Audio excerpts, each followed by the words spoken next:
Қайырлы күн достар, бүгін біз сіздермен Иков сайтынан кредит тарихын, яғни кредитная историяны қалай тексеруге болады, соны көрсетеміз.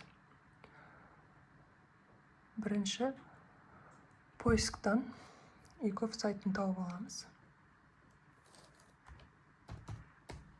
Орысша терсе де болады, ағылшынша терсе де болады.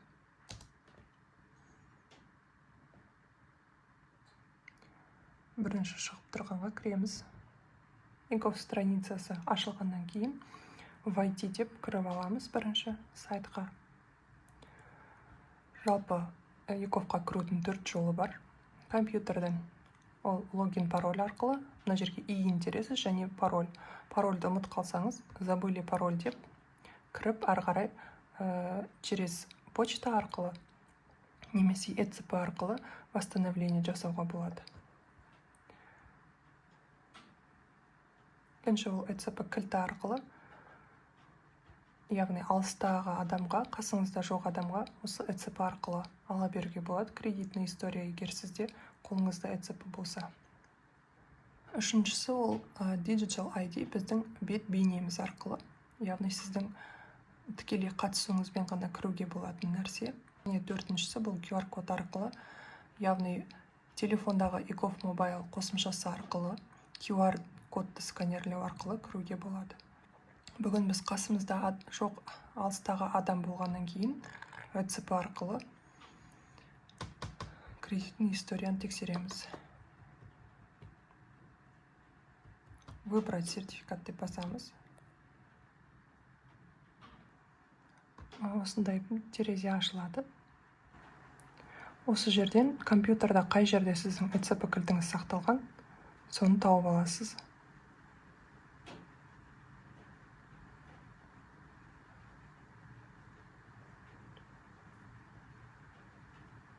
Иковқа кіру үшін бірінші кілтті таңдаймыз. Подписать деп басамыз. Бірнеше рет кірмеуі мүмкін, Иковтың техникалық ақауларына байланысты. 2-3 рет басып кіргеннен кейін міндетті түрде кіреді. Менікі екінші попыткадан кейін кірді. Мына жерге кредитная история деп таңдаймыз. Өз астынан шығып тұрады осылай.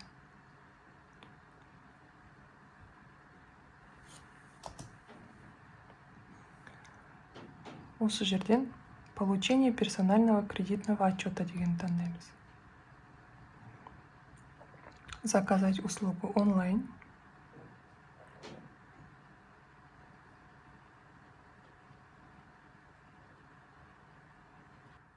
Согласен дегенді басамыз.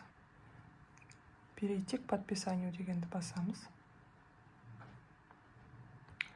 Носитель информации, яғни флешка немесе компьютерде тұрған ЭЦП кілті.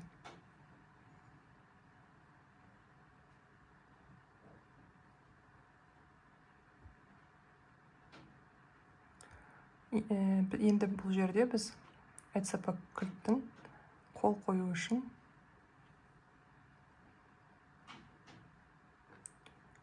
екіншісін таңдаймыз, міндетті түрде. Пароль жазамыз.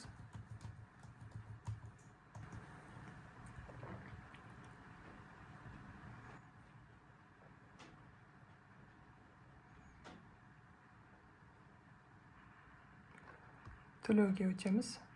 Ең бірінші алған кезде бұл тегін болады. Ары қарай әрбір справка данный ақпарат үшін 400 теңге төлейсіздер. Бұл жерде платежные карты дегенді басамыз. Осы жерден халық банкті таңдаймыз.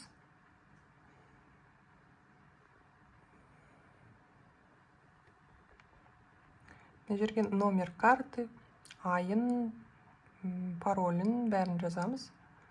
Сосын отправить деген кнопканы басамыз. Отправить кнопкасын басқанда осындай шығады, подтверждаю оплату деп басасыз. Осы жерден сіздің чегіңіз шығады. Енді төленген қайтадан артқа қайтамыз, вернуться назад шығып тұрады. Бұл жерде обновить статус дейміз.